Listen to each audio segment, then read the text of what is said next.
నమస్కారం వార్తా కిరణం వార్తలకు స్వాగతం నా పేరు లక్ష్మి వార్తల్లో ముందుగా హెడ్లైన్స్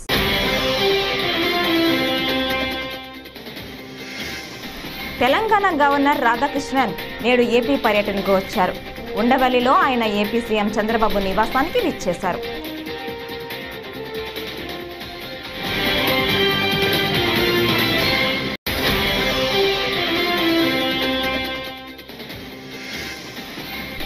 టీడీపీ రాష్ట్ర అధ్యక్షుడిగా బాధ్యతలు స్వీకరించిన పల్లా శ్రీనివాసరావు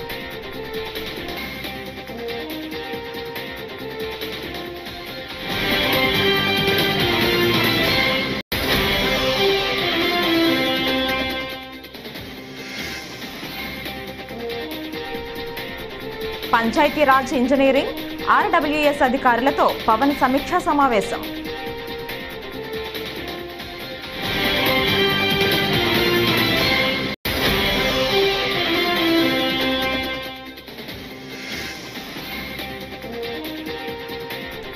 పోలవరంపై శ్వేతపత్రం విడుదల చేసిన సీఎం చంద్రబాబు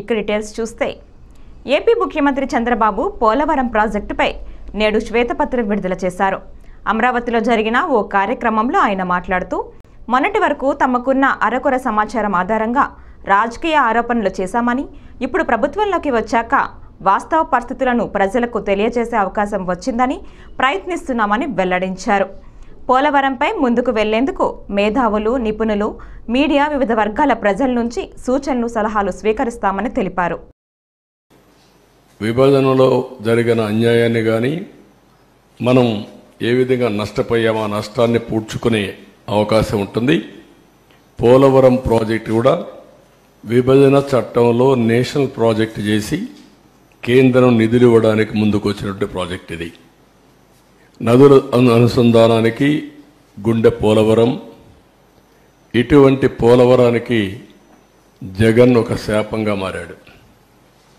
ఏ విధంగా శాపంగా మారాడు ఏ విధంగా ఒక క్షమించరాని నేరం జాతికి జరిగిన విద్రోహం దీన్ని ఎవరైనా సరే రాజకీయాలకు అతీతంగా కులాలకు అతీతంగా మతాలకు అతీతంగా ప్రాంతాలకు అతీతంగా నిర్మోహమాటంగా ఖండించాల్సిన అవసరం ఉంది నిలదీయవలసిన అవసరం ఉంది రాష్ట్రాన్ని నాశనం చేసే హక్కు ఎవరికీ లేదు చేతకాకపోతే ఇంట్లో ఉండొచ్చు కానీ ఒక మబ్బె పెట్టి పదవి పొంది తద్వారా మోసం చేయడం చాలా దారుణం ఆ విషయం నేను మీ ద్వారా ప్రజల దృష్టి తీసుకొస్తున్నాను నెక్స్ట్ ఆంధ్రప్రదేశ్ వ్యవసాయ రాష్ట్రం దక్షిణ భారతదేశంలో నీళ్లుండే ఏకైక నది గోదావరి మనం లోయర్ రైపేరియన్ కింది రాష్ట్రంలో ఉన్నాం మన దగ్గర నుంచి నీళ్ళన్నీ సముద్రానికి వెళ్తాయి దగ్గర ఆవరేజ్న 3000 టీఎంసీ నీళ్లు తలసరి ప్రతి ఒక్క సంవత్సరం సముద్రంలోకి వెళ్లే పరిస్థితి ఉంది ఈ నీళ్లన్నీ గాని ఉపయోగించుకుంటే రాష్ట్రాన్ని కరువు రహిత రాష్ట్రంగా డ్రౌట్ ప్రూఫ్ స్టేట్గా చేసేందుకు అవకాశం ఉంది డెల్టా స్థిరీకరణతో పాటు ఉత్తరాంధ్ర రాయలసీమ తాగునీరు సాగునీరు దించే బహుళార్థ సాధక జాతీయ ప్రాజెక్టు అదే మరుగా ఈ వరదలు ఇవన్నీ వచ్చినప్పుడు కానీ మామూలుగా కానీ జల విద్యుత్ హైడల్ అనేది చాలా ముఖ్యం ఇప్పుడు సోలార్ విండ్ వచ్చింది సోలార్ డే టైం వస్తుంది విండ్ నైట్ ఈవినింగ్ టైం వస్తుంది మిగిలిన గ్యాప్ ఏదైతే మనకు కొన్నిసార్లు కరెంటు కొరత ఉంటుంది పీక్ లోడ్ ఫ్యాక్టర్ అప్పుడు ఈ హైడల్ ఉంటే ఎప్పుడైనా ఆన్ చేసుకోవచ్చు ఎప్పుడైనా ఆఫ్ చేసుకోవచ్చు ఆ విధంగా కూడా హైబ్రిడ్ మోడల్ తేవడానికి ఐడల్ పవర్ చాలా ఉపయోగపడుతుంది అలాంటి ప్రాజెక్ట్ ఇది దీన్ని మనం చూస్తే 2014లో రాష్ట్ర విభజన జరిగింది కానీ చాలా నష్టపోయామని అందరికీ ఆవేదన ఉంది కానీ ఆ నష్టం కంటే 1924లో జరిగిన జగన్ విధ్వంసం రాష్ట్రానికి శాపంగా మారింది దానికంటే ఎక్కువ నష్టం ముఖ్యమంత్రి చంద్రబాబు పచ్చి విధ్వంసకారుడని వైఎస్ఆర్సీపీ నాయకులు అంబటి రాంబాబు కాసు మహేష్ రెడ్డి గోపిరెడ్డి, శ్రీనివాస్ రెడ్డి, లేల అప్పిరెడ్డి మండిపడ్డారు. పిన్నెల్లి రామకృష్ణారెడ్డిని వేధించటమే లక్ష్యంగా చంద్రబాబు పనిచేస్తున్నారని వైఎస్ఆర్సీపీ నేతలు మండిపడ్డారు. రామకృష్ణారెడ్డిని కోర్టుకు తీసుకెళ్తుంటే టీడీపీ నేత దాడి చేయటానికి ప్రయత్నించడం ఏంటి అని, ఇటువంటి దాడులకు భయపడేది లేదని, పిన్నెల్లిని ఓడించాలని టీడీపీ కుట్రలు చేసిందన్నారు. రామకృష్ణారెడ్డి కుటుంబాన్ని ఇబ్బంది పెట్టాలనే టీడీపీ ప్లాన్ అంటూ దుయ్యబట్టారు. ఆంధ్ర రాష్ట్ర ప్రజలకి, పలనాడు ప్రాంతానికి చెందినటువంటి పౌరులకి కొన్ని విషయాలను చెప్పాలనే ఉద్దేశంతో మేమందరం కూడా ఇక్కడ సమావేశమయ్యాం. రామకృష్ణారెడ్డి గారు సుదీర్ఘకాలం నుంచి ఆ నియోజకవర్గంలో గెలుపొందుతూ వచ్చారు. మా పార్టీ అధికారంలో ఉన్నప్పుడు గెలిచారు, అపోజిషన్లో ఉన్నప్పుడు కూడా గెలిచినటువంటి ప్రజాదరణ కలిగినటువంటి నాయకుడు. వరుసని కంటిన్యూస్గా 4 times గెలవటం జరిగింది. ఈ ఎన్నికలకు ముందే 2-3 సంవత్సరాలకు ముందే ఒక భారీ ప్లాన్ని చంద్రబాబు నాయుడు గారు తీసుకొచ్చారు. ఏ విధంగా అయినా సరే ఈసారి రామకృష్ణారెడ్డిని ఓడించాలి, ఎంతకైనా తెగించాలి అనేటువంటి ఉద్దేశంతో ఒక ప్లాన్ ప్రకారం అక్కడికి రావడం, అక్కడ రాజకీయాలకు దూరంగా ఉన్నటువంటి బ్రహ్మారెడ్డిని తీసుకొచ్చి అక్కడ అభ్యర్థిగా పెట్టుకుంటారు. అది వారి స్వేచ్ఛ, మేము కాదని అనను, కానీ ప్రజలు అర్థం చేసుకోవాలని మనవి చేస్తున్నా. పెట్టి ఆయనకి పెట్టుబడులు పెట్టి ఆయన నడిపి ఏదో ఒక విధంగా రామకృష్ణారెడ్డి గారి కుటుంబాన్ని, రామకృష్ణారెడ్డి గారిని ఓడించాలి, వేధించాలి అనేటువంటి పద్ధతుల్లో ప్రయాణం సాగించారు, రాజకీయ ప్రయాణం. ఎన్నికల్లో జరిగినటువంటి విషయాలు మీకు తెలుసు. ఈవీఎంని పగలగొట్టాడు అనేది టీవీల్లో కూడా వచ్చింది. అది పోలీసు వారు ప్రదర్శించింది కాదు, ఎలక్షన్ కమిషన్ ప్రదర్శించింది కాదు. అది లోకేష్ గారి ట్విట్టర్ నుంచి బయటకు వచ్చింది. మరి ఆయనకి ఎందుకు అలా వచ్చిందో, అంత శక్తివంతం ఎలా వచ్చిందో లోకేష్ గారికి నాకైతే అర్థం కాల. నాకే కాదు, ఎవరికీ అర్థం కాదు. ముందు ఆయనకు వచ్చింది అది విజువల్, దాన్ని ట్విట్టర్లో పెట్టారు. ఆ ట్విట్టర్లో పెట్టింది చూసి కేసు పెట్టారు. ఈ కేసు అనేది it is purely bailable case. ఆటోమేటిక్గా 7 సంవత్సరాల రూపశిక్ష పడేది కాబట్టి పోలీస్ స్టేషన్లోనే బెయిల్ ఇచ్చేస్తారు. అలా ఉండటానికి వీల్లేదు. ఈ కేసు పెట్టినా అతనికి బెయిల్ రావడానికి వీల్లేదు అనేటువంటి ఒక దురుద్దేశంతో 307 కేసు పెట్టారు. 1 కాదు 2 పెట్టారు. ఎవరు పెట్టింది? ఒక పోలీస్ ఆఫీసర్ కంప్లైంట్ మీద పెట్టారు. ఆ పోలీస్ ఆఫీసర్ ఎప్పుడు కంప్లైంట్ ఇచ్చాడు? ఇన్సిడెంట్ జరిగిన 9 రోజులు కంప్లైంట్ ఇచ్చాడు. 9 రోజుల తర్వాత కేసులో పెట్టారు. What is this? అర్థం కావట్లేదు. ఇట్స్ ఫ్యాబ్రికేటెడ్ అని. సంఘటన జరిగితే ఆ సంఘటన జరిగిన తక్షణమే నన్ను లేకపోతే సంబంధిత రామకృష్ణను ముద్దాయిగా పెట్టి కేసు రిజిస్టర్ చేస్తారు. కానీ సంఘటన జరిగిన 9 రోజుల తరువాత 307 బుక్ చేశారంటే ఆ డిలే అంటే చాలా కింద నుంచి పై దాకా మాట్లాడుకున్నారు, ఫోన్లో మాట్లాడుకున్నారు, లోకేష్తో మాట్లాడుకున్నారు, చంద్రబాబుతో మాట్లాడుకున్నారు, అందరితో మాట్లాడుకున్న తర్వాత ఈ ఈవీఎం కేసులో అయితే ఎమ్మటే బెయిల్ వచ్చేస్తే రామకృష్ణారెడ్డికి అలా కుదరదు.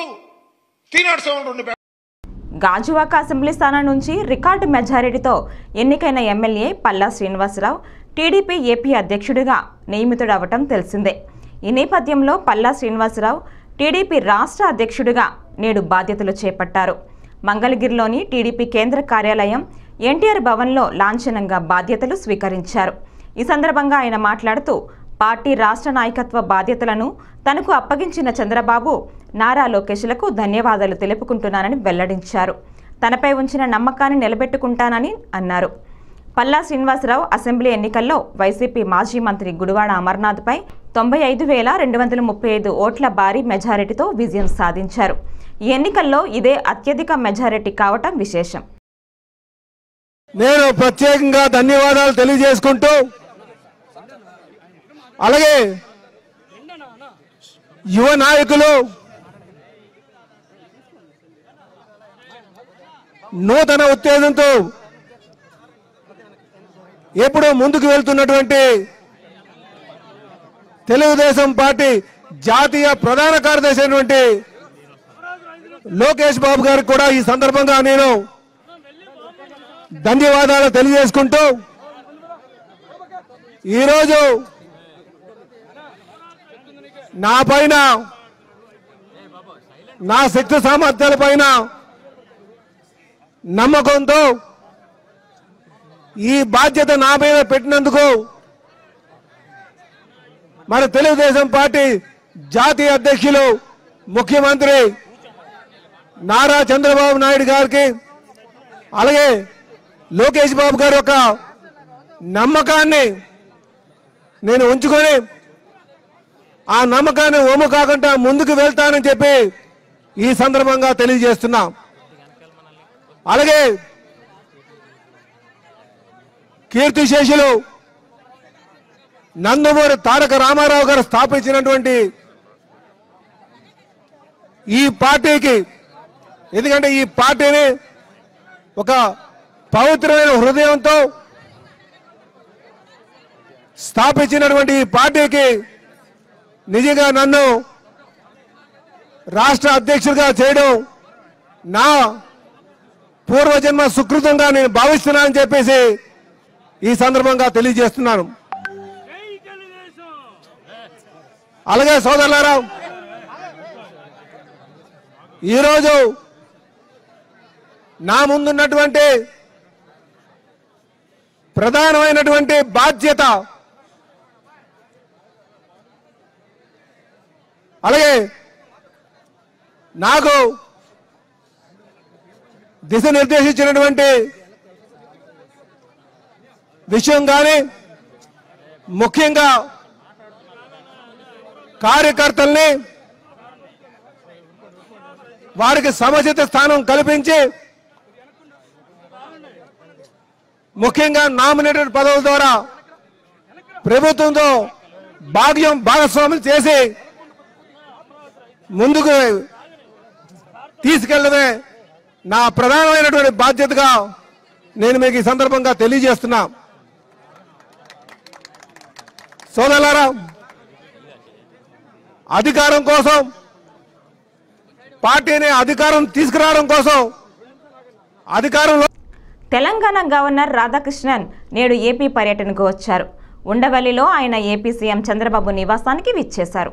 ఏపీ వచ్చిన తెలంగాణ గవర్నర్ను సీఎం చంద్రబాబు ఇవాళ తేనేటి విందుకు ఆహ్వానించారు. హైదరాబాద్ నుంచి గన్నవరం ఎయిర్పోర్టు చేరుకున్న గవర్నర్ రాధాకృష్ణన్ చంద్రబాబు ఆహ్వానం మేరకు అక్కడి నుంచి రోడ్డు మార్గంలో ఉండవల్లి వచ్చారు. ఆయనకు సీఎం చంద్రబాబు, మంత్రి నారా లోకేష్ స్వాగతం పలికారు. మంగళగిరి చేనేత సాలువాతో ఆయనను సత్కరించారు. అనంతరం చంద్రబాబు, రాధాకృష్ణన్ మధ్య మర్యాదపూర్వక సమావేశం జరిగింది. తెలుగు రాష్ట్రాల రాజకీయ పరిస్థితులు, రాష్ట్ర విభజన అంశాలపై చర్చించుకున్నట్లు తెలిసింది.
ఏపీ ఉప ముఖ్యమంత్రి పవన్ కళ్యాణ్ మంగళగిరిలోని తన నివాసంలో పంచాయతీరాజ్, ఇంజనీరింగ్, ఆర్డబ్ల్యూఎస్ అధికారులతో సమావేశమయ్యారు.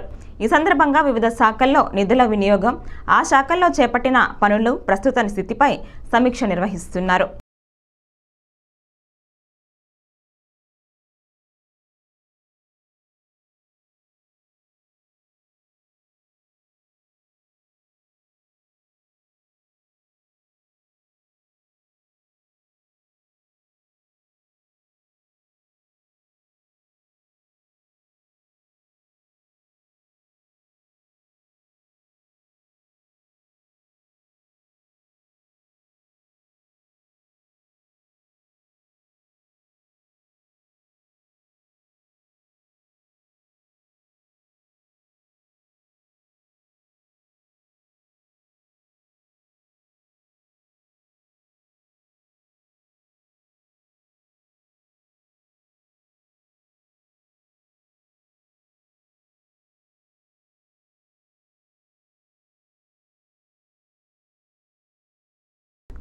Polavaram MLA Chirri Balaraju ITDA Kannapuram project officer M సూర్యతేజతో సమీక్షా సమావేశం నిర్వహించారు.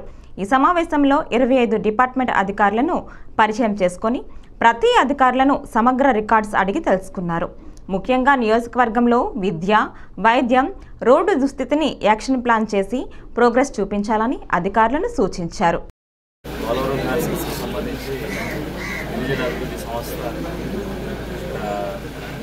సమీక్ష సమావేశం నిర్వహించడం జరిగింది. ఇక్కడ ఉన్నటువంటి 25 డిపార్ట్మెంట్స్పై ఇక్కడ పూర్తి అవగాహన కోసం ఈరోజు ఆల్ డిపార్ట్మెంట్స్ సంబంధించిన అధికారులను అలాగే త్వరలో ఏదైతే మేము ఎన్డీఏ కూటమి అధికారులకు వచ్చిన తర్వాత ఏదైతే హామీలు ఇచ్చామో అవన్నీ కూడా నెరవేర్చే విధంగా అలాగే ఉన్నటువంటి స్థితిగతులను ఈరోజు క్షుణ్ణంగా పరిశీలించి ప్రభుత్వం నుంచి ప్రత్యేకమైన నిధులు తీసుకొచ్చి ఏజెన్సీ ప్రాంతాన్ని అభివృద్ధి చేసేలాగా అంటే ముఖ్యంగా ఈరోజు ఆరోగ్య సమస్యల గురించి, రోడ్ల గురించి, నిరుపేదల ఇల్లు గురించి, మంచినీరు గురించి, అలాగే ముఖ్యంగా నిర్వాసితుల సమస్య గురించి ఈరోజు చర్చించడం జరిగింది. తప్పకుండా ఏదైతే సమస్యలు ఉన్నాయో ఈ సమస్యలన్నింటినీ కూడా త్వరితగతిన మా ప్రభుత్వం పూర్తి చేసేలాగా అలాగే ఇక్కడ ఉన్నటువంటి గిరిజనులు ఎవరైతే విద్యార్థులు ఉన్నారో వారికి ఉద్యోగ అవకాశాలు కల్పించే విధంగా అలాగే ఉపాధి అవకాశాలు కల్పించే విధంగా అందరం కూడా ఉద్యోగస్తులు కానీ మేము కూడా ప్రత్యేకమైన దృష్టి సారించి డెవలప్మెంట్ చేసి చూపిస్తాం. అలాగే ఈరోజు అందరూ కూడా అధికారులు అందరూ కూడా చాలా యాక్టివ్గా ఉన్నారు. వారితో మేము తప్పకుండా కలిసి ముందుకు వెళ్ళి పోలవరం నియోజకవర్గంలో ఉన్నటువంటి సమస్యలపై దృష్టి సారించి వాటిని తీర్చే విధంగా మేము ముందుకు వెళ్తాం. భారతదేశ నాటక రంగ చరిత్రలో సురభికి ఒక ప్రత్యేకమైన స్థానం ఉంది. గత 140 సంవత్సరాలుగా భారత్ సహా బర్మా, ప్యారిస్ తదితర దేశాల్లో కూడా ఈ నాటకాలను ప్రదర్శించడం జరిగింది. అటువంటి సురభి నాటకాలను విశాఖ జిల్లా వాసులకు పరిచయం చేసింది బాదంగిర్ సాయి రంగసాయి నాటక సంఘం. నేటి వరకు 100కు పైగా సురభి నాటకాలను విశాఖలో ప్రదర్శించడం జరిగింది. రంగసాయి నాటక సంఘం ఈ నెల 29వ తేదీ నుంచి విశాఖపట్నం మద్దిలపాలెంలో కళాభారతి ఏసీ ఆడిటోరియం వేదికగా వారం రోజుల పాటు ఈ సురభి నాటకోత్సవాలు నిర్వహిస్తున్నారు. జూన్ 29వ తేదీన మాయాబజార్, 30వ తేదీన భక్త ప్రహ్లాద, జూలై 1న లవకుశ, 2వ తేదీన భూకైలాస్, 3న పాతాల భైరవి, 4వ తేదీన శ్రీకృష్ణలీలలు, 7వ తేదీన మాయాబజార్ నాటకాన్ని కళాభారతి యాజమాన్యం సహకారంతో ప్రదర్శన జరుగుతోంది. అందరికీ కళాభివందనాలండి. నా పేరు బాదంగిరి సాయి రంగసాయి నాటక సంఘం. గతంలో ఎన్నో సురభి నాటకాలు సుమారు 100కు పైగా నాటకాలు చేసాం.